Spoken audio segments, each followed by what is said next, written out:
귀한 찬양 진심으로 감사를 드립니다. 오늘은 대림절 마지막 주일입니다. 오늘의 주제도 있습니다. 오늘의 주제가 뭔지 이미 알고 계시지요? 대림절 첫 번째 주일의 주제는 소망이고, 두 번째는 평화이고, 그리고 세 번째 지난 주일은 사랑이었습니다. 대림절 마지막 주일의 주제는 기쁨입니다. 조이라고 그렇게 할 수가 있습니다. 이렇게 아름답고 기쁜 주일을 맞이하여 엉뚱한 곳에 가지 아니하고 살아계신 하나님 앞에 나오셔서 삼위일체 하나님 앞에 나오셔서 영과 진리로 예배드려라 한 말씀의 뜻에 따라서 그리 예배드리시는 사랑하는 성도 여러분들 가운데, 여러분들 삶 가운데 하늘의 기쁨이 충만하시기를 이 땅의 기쁨의 빛으로 오신 주님의 이름으로 축원합니다. 오늘은 이 같은 기쁨에 대하여 여러분들과 함께 생각을 좀 나눠보려고 합니다. 예전에 들었던 내용들도 놓더라도 오늘의 절기 주제가 기쁨이기 때문에 그러려니 생각하고 함께 생각을 나눴으면 좋겠습니다. 첫 번째 나누고 싶은 주제는 기쁨의 근원에 대한 것입니다. 기쁨의 원천에 대한 것입니다. 원천과 혹은 근원을 다른 말로 본질이라고 그렇게 얘기를 할 수가 있습니다. 도대체 기쁨의 근원이 뭘까? 기쁨의 원천이 무엇일까? 우리는 어떤 것을 일러서 기쁨의 본질이라고 그렇게 말할 수가 있을까? 이런 질문을 한번 생각해 보는 것이지요. 본질을 찾아가는 방법들이 많습니다. 본질 많이 들어보셨죠? 어떤 게 본질인가? 본질을 찾아가고 본질을 추적하고 본질을 탐색해가는 방법들이 굉장히 많이 있습니다. 그 중에서 제일 제 마음속에 와닿고 이게 참 기발하구나 하는 느낌을 받는 것 중에 하나가 바로 제거입니다. 생략하는 것입니다. 없애버리는 것입니다.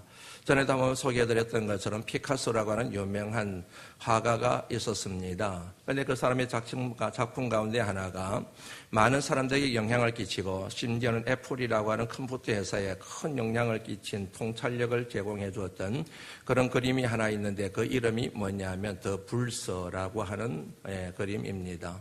황소들이라고 하는 이 같은 제목의 그림입니다.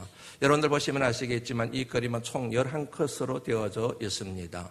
이 그림의 특징이 있습니다. 여러분들 편에서 보실 때 제일 왼쪽 위에가 이 그림을 보는 시작점이 되는 겁니다. 그곳에서부터 오른쪽으로 가고, 그리고 마지막 제일 밑에 보면 성과 윤곽으로만 황소가 그려져 있는, 그러니까 상세하게 그려져 있는 황소에서 그리고 마지막에는 성과 윤곽으로만 남겨져 있는 황소, 이런 식으로 이 그림을 보는 것이 이 그림의 특징이라 말씀드릴 수가 있습니다. 다시 한번 말씀드리면 상세화가 단순화로 이렇게 바뀌어져 가는 과정이죠.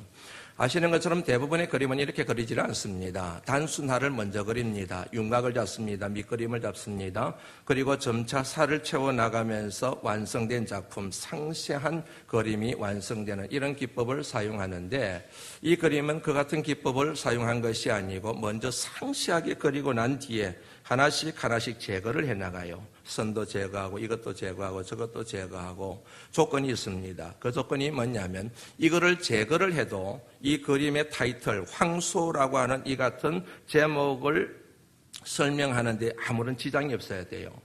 뭔가를 제거를 하잖아요. 생략을 하잖아요. 없애가는데 이게 황소 그림인가? 이런 느낌이 들어서는 안 된다는 얘기죠. 제거를 해나가도 여전히 황소 그림이구나 이런 느낌과 설명이 설득력이 있어야 된다는 전제 조건이 있는 것입니다. 이렇게 그래서 자꾸만 제거를 해나가는 거이죠. 제거해나가고 생략해 가다 보면은 마지막에 여러분들이 보는 제일 밑에 있는 제일 우측에 있는 그림이 있지요. 성과 윤곽만 딱 남게 됩니다. 이거는 손을 댈 수가 없어요. 이거는 제거할 수가 없습니다. 이거는 생략할 수가 없습니다. 왜냐하면 저 성 가운데서 어느 하나라도 손을 대고 빼버리거나 생략을 해버리면 이게 뭐지? 황소라고 하는 타이틀과 맞지를 않아요. 그러므로 저거는 절대로 손을 대서는 안 됩니다. 그대로 두어야 됩니다. 마지막 순간에 가서 제거할 것 다 제거하고 절대로 제거해서는 안 되는 요구를 일러서 어려운 말로 본질이라, 절대로 없앨 수 없는 반드시 있어야 되는 그 같은 성질을 가졌다 그래서 그것을 본질이라고 그렇게 얘기를 합니다. 이 같은 원리를 이제 적용을 해보는 것이지요. 우리가 생각하는 기쁨의 조건들이 있습니다.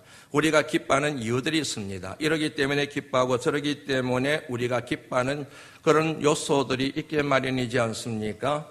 예를 들면 이제 돈이 그렇게 될 수가 있죠. 돈이 우리를 기쁘게 합니다. 물질이 우리 기쁘게 합니다. 그 물질로 인해서 큰 집을 삽니다. 좋은 차를 삽니다. 좋은 옷을 입습니다. 좋은 음식을 먹습니다. 그런 모든 것들이 다 우리를 기쁘게 만들지요.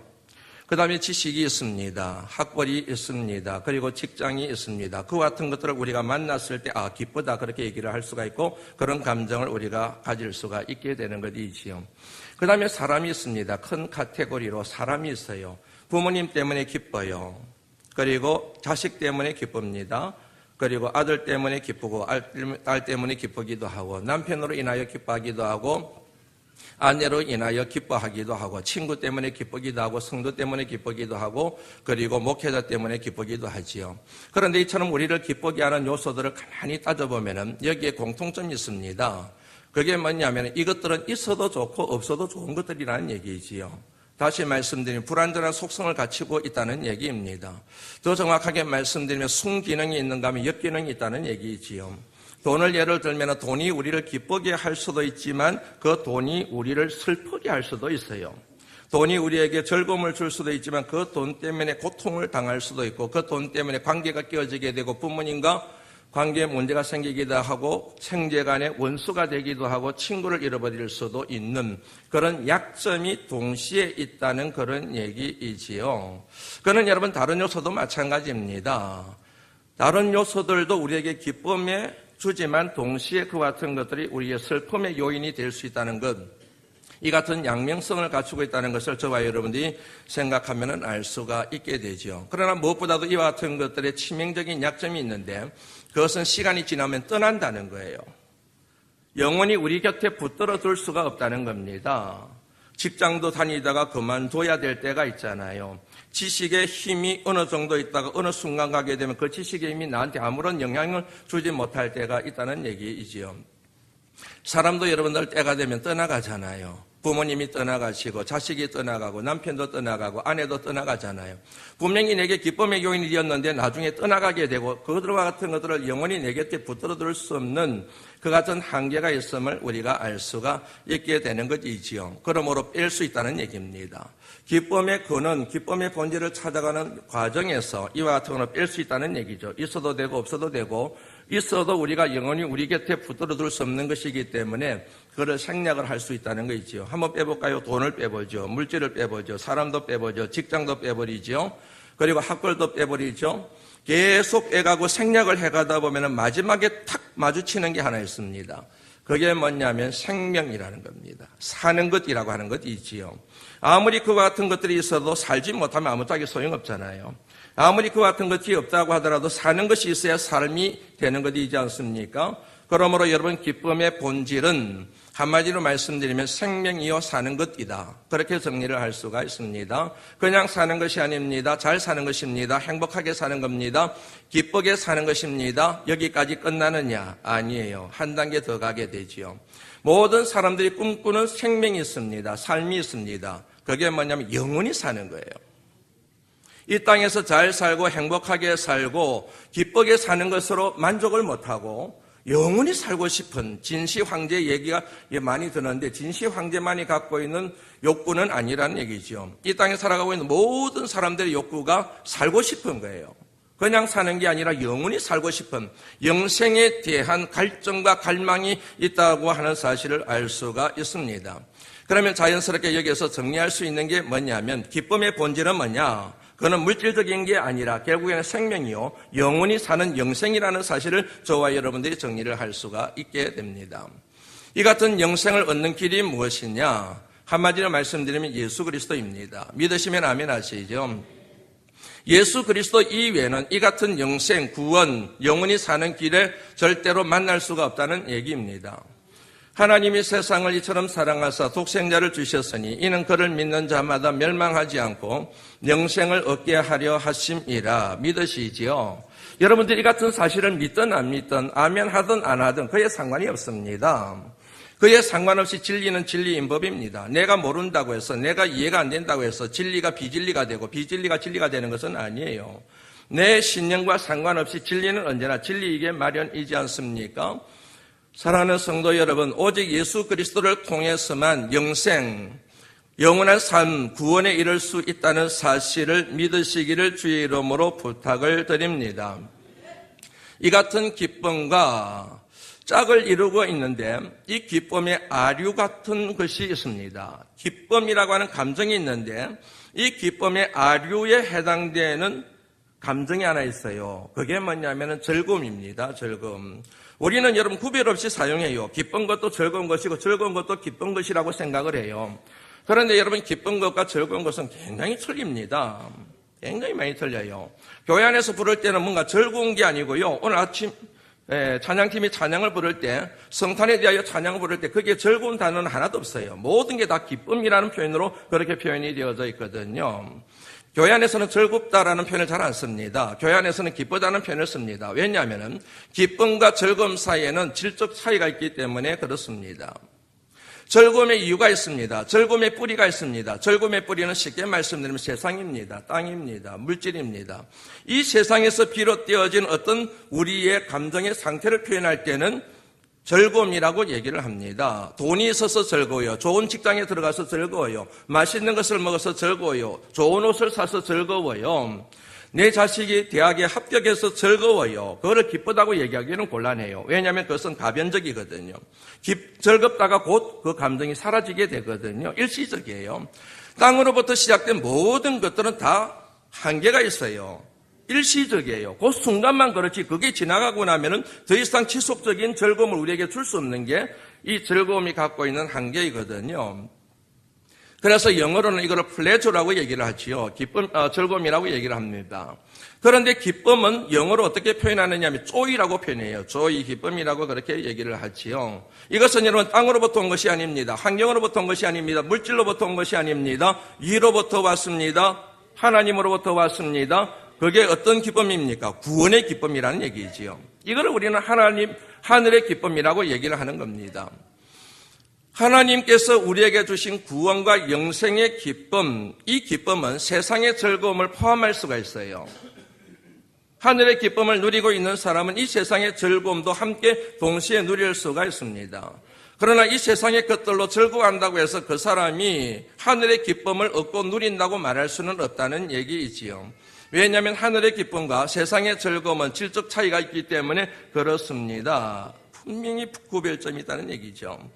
이와 같은 유사한 경우를 전에도 한번 설명해드렸는데 새로 오신 분들이 있으셔서 다시 한번 설명을 해드립니다. 두 가지 사례를 소개해드리는데 하나는 평안함과 편안함입니다. 우리는 평안함도 편안함이라고 얘기하고 편안한 것도 평안함이라고 얘기를 하는데 틀려요. 평안함은 영어로 peace입니다. 평안은 쉽게 말씀드리면 전에 말씀드렸던 것처럼 아무런 문제가 없는 상태가 아니라 문제가 있는데 그 문제가 더 이상 문제가 안 되는 것. 잘 따라오시죠? 아무런 문제가 없는 상태가 평화가 아니라 문제가 있어요. 그런데 그 문제가 더 이상 내게 해를 끼치는 문제가 안 돼요. 그거를 우리는 평화, peace라고 얘기를 하는 거지요. 이 같은 여러분 평화는 누구로부터만 올 수 있습니까? 하나님. 하늘로부터만 우리에게 올 수가 있는 것이거든요. 이것을 여러분 마음의 문제입니다. 영혼의 문제입니다. 마음이 평안한 것, 영혼이 평안한 것 이렇게 되는 것이지요. 그런데 편안함은 틀립니다. 몸이 편하다 그러지요. 육신이 편하다 그러지요. 그거는 여러분 물질의 힘으로 돈의 힘으로 가능한 것 아시죠? 돈의 힘을 가지고 불편한 자리를 편한 자리로 만들 수가 있어요. 집이 불편했는데 돈의 힘을 가지고 편한 집을 살 수가 있어요. 돈이 적었을 때는 불편한 차를 타고 다녔는데 돈이 생기면서 편한 큰 차를 살 수가 있는 거지요. 그러므로 편안함은 언제나 뿌리가 물질이요. 이 세상에 있다는 사실을 알 수가 있습니다. 마음이 평안하면 육신이 편안할 가능성이 높습니다. 그러나 몸이 편하다고 해서 마음이 평안한 것은 아닙니다. 구별해 주실 겁니다. 마음이 평안해요. 마음이 기뻐요. 마음에 내 영혼이 정말로 뛸 듯이 정말 좋습니다. 그러면 여러분 육신이 불편해도 장애가 있어도 행복해요. 그런데 몸이 편하다고 해서 마음이 평안하기는 쉽지가 않다는 얘기지요. 이 같은 사실을 잘 교훈하고 있는 속담이 영국의 속담이 이런 게 있거든요. 돈으로 한번 같이 읽어볼까요? 넣어놔요. 영국의 속담에 어떤 속담이 있느냐면 돈으로 침대를 살 수 있지만 잠을 살 수는 없다. 저는 정말 기발한 속담이라는 생각이 들어요. 돈으로 여러분 침대를 살 수 있어요. 단잠을 이루기 위하여 옥 침대를 사든지 금은으로 장식되어 있든지 정말로 내가 편안한 잠을 잘 수 있는 최고의 뭐냐면 조건을 갖춘 침대를 내가 가진 돈으로 살 수는 있어요. 그러나 그렇다고 해서 그 침대에 눕는다고 해서 잔다고 해서 평안하게 잠을 잘 수 있는가? 그건 아니란 얘기지요. 마음이 평안해야지요. 마음에 근심이 없어야지요. 마음에 걱정이 없어야 되죠. 물질 걱정, 사랑 걱정, 별의별 걱정이 다 있는데 어떻게 그곳에서 여러분 평안하게 잘 수가 있겠습니까? 학구방에 살아도 근심 걱정이 없으면 단잠을 이룰 수가 있고 꿀잠을 이룰 수가 있는 것이지 않습니까? 그러니까 마음의 평안함은 육체의 편안함을 포함할 수 있지만 육체의 편안함은 마음의 평강을 절대로 포함할 수가 없다는 말을 그래서 하게 되는 것이지요. 그 다음에 마지막, 이거는 하도 많이 얘기해서 잘 아실 텐데요. 복과 행복을 구별하셔야 됩니다.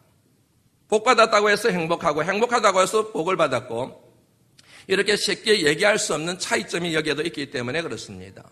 우리는 복이라고 얘기할 때 영어로 표현을 하는 걸 양해해 주세요. 의미 이해를 돕기 위해서 하는 거니까. 복을 우리는 블레싱이라고 얘기합니다. 이 블레싱과 같은 어원을 갖고 있는 단어가 있습니다. 그게 블리딩이라는 단어입니다. 블리딩이라는 말은 피 흘림이라는 뜻입니다. 피 흘림과 복은 절대로 상관이 없어요. 어떻게 피 흘림이 복이 될 수 있습니까? 그거는 저주인 거지요. 그런데도 불구하고 피 흘림이 우리에게 복이 되는 이유는 뭐입니까? 그 피 흘림이 예사로운 피 흘림이 아니기 때문에 그렇지요. 그 피 흘림은 바로 예수 그리스도의 피 흘림. 이 세상에 오셔서 모든 인류의 죄를 지시고 십자가 위에서 흘리신 보혈.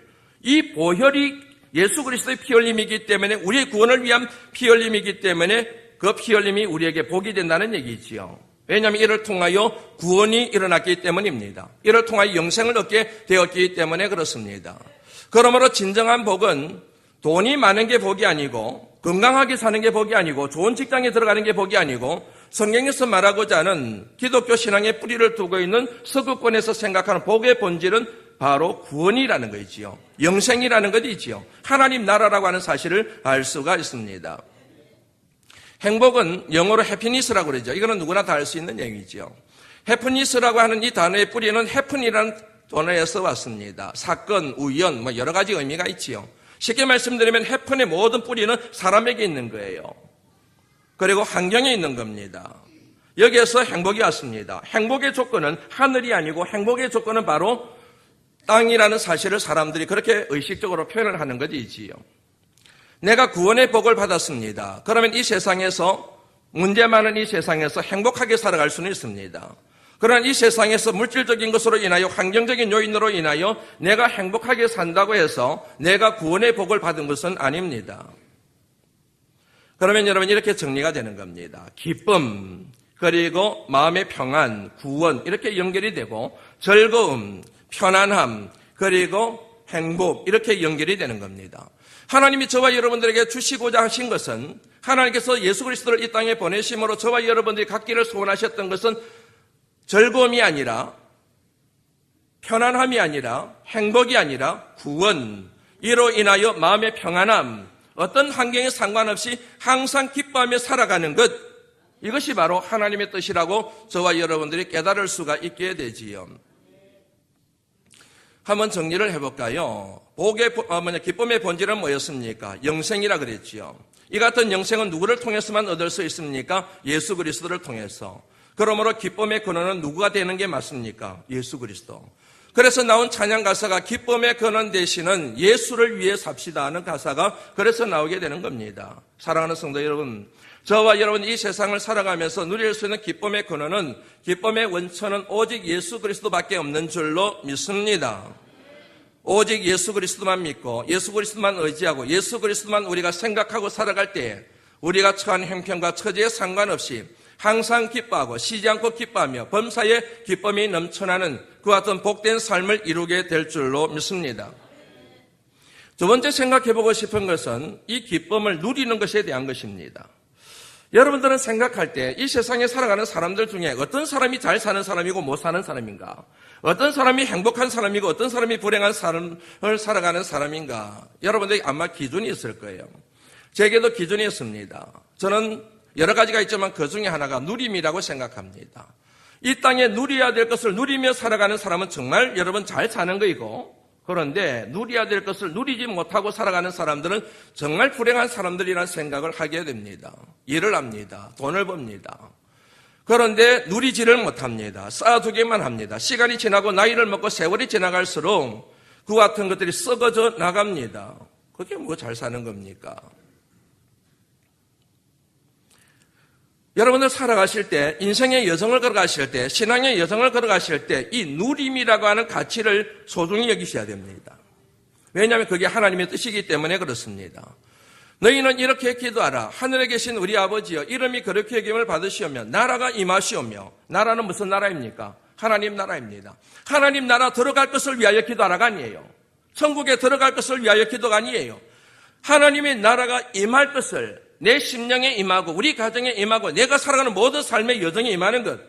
문제가 많고 거칠고 험한 이 세상을 살아가는 모든 삶의 노정 가운데 하나님의 나라가 임할 것을, 하나님 나라가 구현될 것을, 하나님 나라가 내 삶이 될 것을 위하여 기도하라. 하나님 나라 들어갈 것을 위하여 기도하라가 아니라, 하나님 나라 천국에 들어가는 것에 대하여 기도하라가 아니라, 하나님 나라가 임할 것을 위하여 기도하라. 이게 하나님의 뜻이거든요. 그래서 말씀드린 것처럼 하나님이 우리에게 주신 복은 지옥처럼 살다가 천국 가는 게 아닙니다. 천국처럼 살다가 천국 가는 것이 하나님의 뜻인 줄로 믿습니다. 항상 기뻐하라는 말씀 아시지요? 데살로니가전서 5장 16절이잖아요. 항상 기뻐하라는 말씀을 다른 식으로 얘기하면 기쁨을 누리며 살아가는 얘기예요. 기쁨을 누리라. 내가 너희에게 준 기쁨이 있다.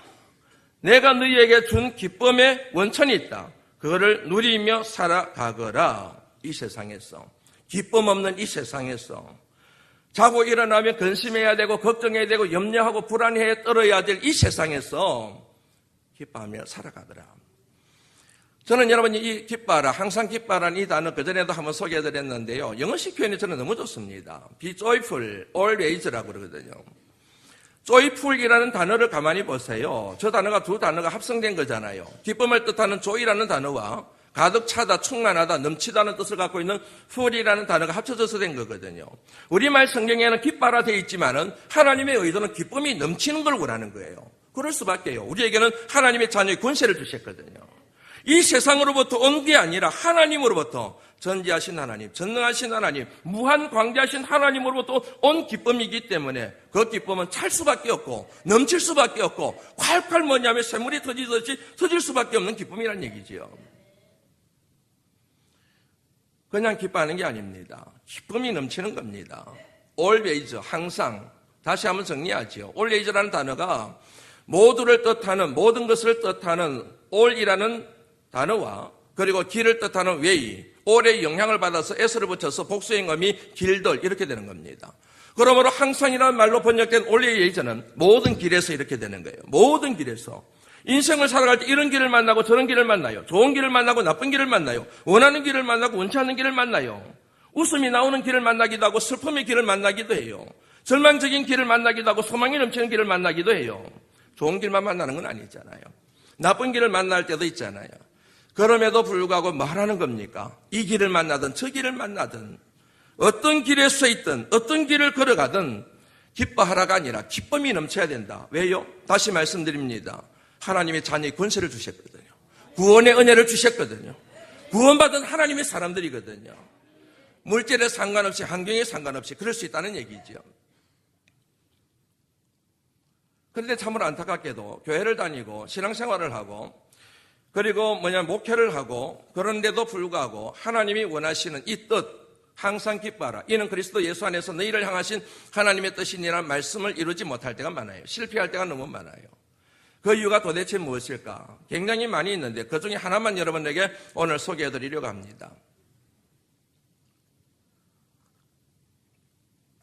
A.W. 타겟이라는 사람이 지은 단편 소설 가운데 창이라고 하는, 윈도우 창이라고 하는 제목의 소설이 있습니다. 그 스토리가 이렇습니다. 어느 한 병원에 작은 병실에 두 사람이 입원을 했어요. 한 사람은 디스크 환자입니다. 그리고 또 다른 한 사람은 폐암 말기 환자입니다. 디스크 환자는 방금 전에 수술을 마쳤기 때문에 병상에 누워서 꼼짝을 할 수가 없어요. 그런데 폐암 환자는 움직일 수가 있잖아요. 거동이 가능하잖아요. 그런데 이 사람의 습성이 있는데 하루에 1시간씩 꼭 창밖을 내다본다는 거예요. 그런데 창밖을 내다보는 순간부터 이 사람의 얼굴에 기쁨이 확 피어난다는 거예요. 자기가 암 환자인데도 불구하고. 이게 궁금한 거예요.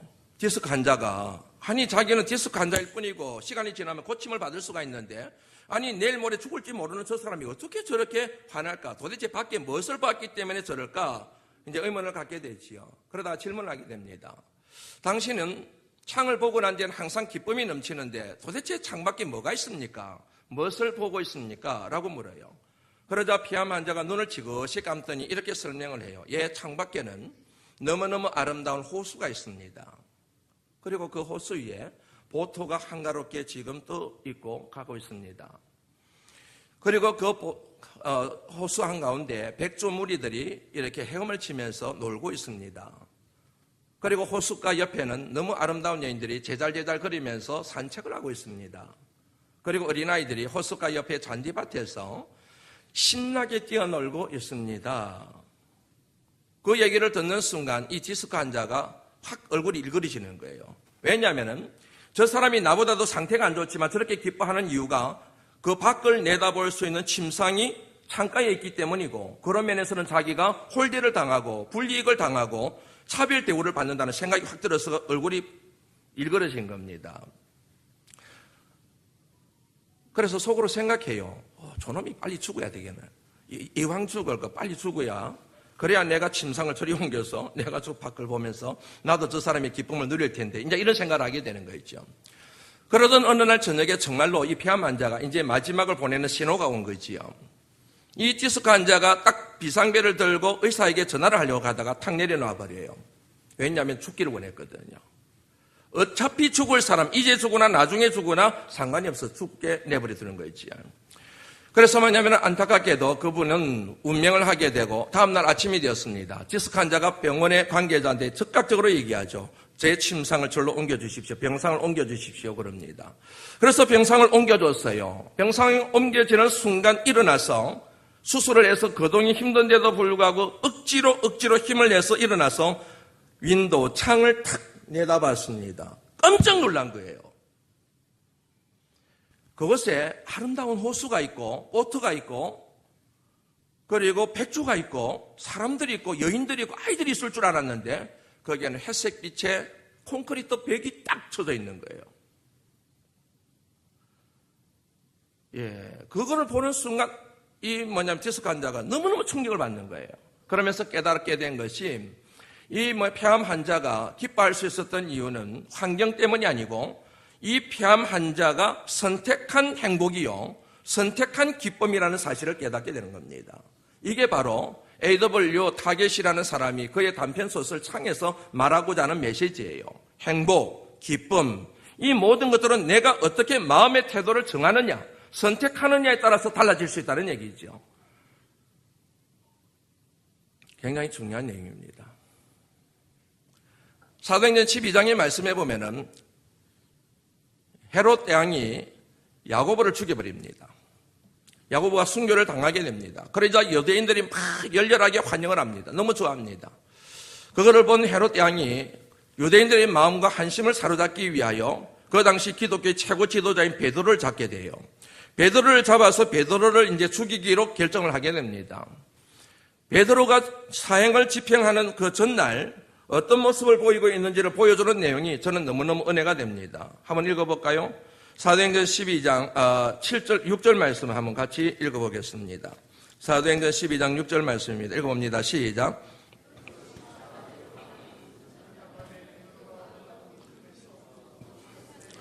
지금 베드로가 뭐 하고 있어요? 자고 있어요. 누워 자고 있습니다. 근데 날이 새게 되면은 잡혀나가서 끌려나가서 죽임을 당하게 돼요. 그런데 잠을 자고 있어요. 이게 여러분 가능하다고 생각하십니까? 아무리 믿음 좋은 사람이라고 하더라도 죽음 앞에 이렇게 초연하게 잠을 이룰 수 있는 게 가능하다고 생각하십니까? 제가 볼 때는 불가능해요. 웬만큼 믿음이 있어도 이게 불가능한 겁니다. 믿음이 약한 사람들은 원망하고 불평하고 하나님 이게 뭡니까? 그럴 수가 있고 죽음에 대한 공포와 두려움 때문에 밤잠을 설치기가 마련인데 누워서 지금 잠을 자고 있습니다. 더 놀라운 것은 7절 말씀에 나옵니다. 같이 한번 읽어볼까요? 시작.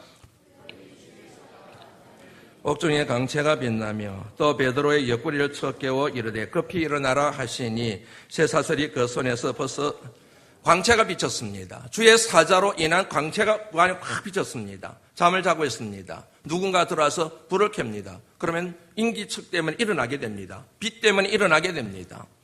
그런데 뭐냐면 세상의 빛이 아니에요. 전기빛이 아니에요. 하나님의 영광의 광채가 그 감옥을 확 비춥니다. 그래도 안 일어나는 거예요. 천사가 확 채웁니다. 허리깨를 발로 확 채웠다는 그런 내용이 나오잖아요. 그러니까 일어나게 됩니다. 쉽게 말씀드리면 그만큼 깊은 잠에 들었다는 거예요. 꿀잠을 자고 있는 거예요. 내일이면 사형을 당하게 되는데, 내일이면 죽임을 당하게 되는데 그 전날 밤에 꿀잠을 자고 있는 거예요. 지금 어떻게 이게 가능할까? 그것을 살펴볼 수 있는 단서가 베드로, 이 본문에 방금 읽었던 베드로, 이 베드로가 지은 베드로 서신에 보면은 그 중요한 단서가 하나 나와요. 한번 같이 읽어볼까요? 베드로전서 5장 7절 말씀 한번 읽어봅니다. 시작. 이 말씀을 통하여 우리는 베드로가 그렇게 잠을 잘 수 있었던 매우 중요한 단서를 찾을 수가 있습니다. 너희 염려를 다 주께 맡겨라. 이는 하나님이 너희를 돌보시기 때문이다. 이게 그의 믿음이었어요. 이게 그가 밤잠을 설쳐가면서 죽음에 대한 공포와 두려움 가운데 떨고 있는 것이 아니라 깊게 단잠을 잘 수 있었던 태도를 결정하게 만들었던 결정적인 이유였습니다. 저는 이 말씀이 제게 제 개인적으로 얼마나 많은 은혜가 되는지 모릅니다. 베드로는 죽으면 순교해서 천국 가면 되는 거이고, 만약에 죽지 않으면 계속 살아서 하나님의 뜻을 이루면 되는 거이고, 이게 바로 믿음. 이 믿음에서 나온 자유함, 이 믿음에서 나온 선택의 자유함이 오늘 이 말씀 베드로를 통해서 알 수가 있는 거이지요. 이게 바로 여러분 선택 그리고 기쁨을 누리는 방식에 대한 굉장히 중요한 지혜라는 사실을 깨달을 수가 있습니다. 여러분 마음의 태도를 언제나 지혜롭게 선택하심으로 항상 기쁘게 살아가실 수 있기를 다시 한번 주의 이름으로 축원합니다. 죽으면 천국 가면 되지요. 살아있으면 주의 일 하면 되는 거이지요. 마지막 하나, 시간이 좀 지났지만 나눕니다. 하나는 나눔입니다. 하나님이 우리에게 주신 기쁨을 나누는 것입니다. 기쁨의 원천이 되는 예수 그리스도의 사랑과 복음을 나누는 것입니다. 앞서 말씀드린 것처럼 누림은 나눔을 통하여 완성됩니다. 이게 참 중요합니다. 하나님은 우리에게 누릴 것을 원하시지만 이 누림은 나눔을 통하여 완성된다는 사실이지요. 노노의 말씀드려서 귀에 못이 박히도록 들어서 아시겠지만 저는 어릴 때 참 가난하게 자랐습니다. 지지리도 가난했습니다. 그런데 참 감사하게도 저희 부모님을 제가 잘 만난 것 같아요. 참 좋은 부모님을 만났다는 생각에 얼마나 감사한지 모릅니다. 그렇게 가난했음에도 불구하고 저희 부모님은 나누는 것을 너무너무 좋아하셨습니다. 명절이 됩니다. 그러면 음식을 뭐냐면 수북하게 하는 거예요. 음식을 정말 많이 하셨어요. 음식 준비하는데 보통 2달이 걸렸어요. 저희 어머니가. 음식을 엄청나게 준비를 하셔요. 나누기 위해서. 그래서 뭐냐면 명절이 되면 추석이 되든 설날이 되든 뭐가 되든 음식을 많이 해서 나눕니다. 목사님 제일 먼저 드리고 그 다음에 장로님들 드리고 그 다음에 뭐냐면 이웃들에게 다 나누어 드려요. 소쿠리에 음식을 담아주게 되면은 보자기에 덮어주면은 그것을 가지고 우리 삼형제가 이 집 저 집 나눠 드리는 것도 있지요. 그런데 어린 마음에 불편했어요. 2가지 때문에 불편했습니다. 우리가 가난한데 저 사람들은 우리들보다도 훨씬 더 부자인데 왜 우리가 나눠줘야 되는 것에 대해서 어린 마음에 불평이 있었습니다. 그리고 2번째는 저 사람들이 우리가 가난하다고 항상 뒤에서 수군거렸거든요. 멸시하고 조롱했거든요. 은근히 까불고 그랬거든요. 그런 사람들에게 왜 음식을 해서 나눠주냐는 것이 제 불평이었습니다. 그래서 어머니한테 그런 말씀을 한번 드렸더니 어머니 대답이 간단했습니다.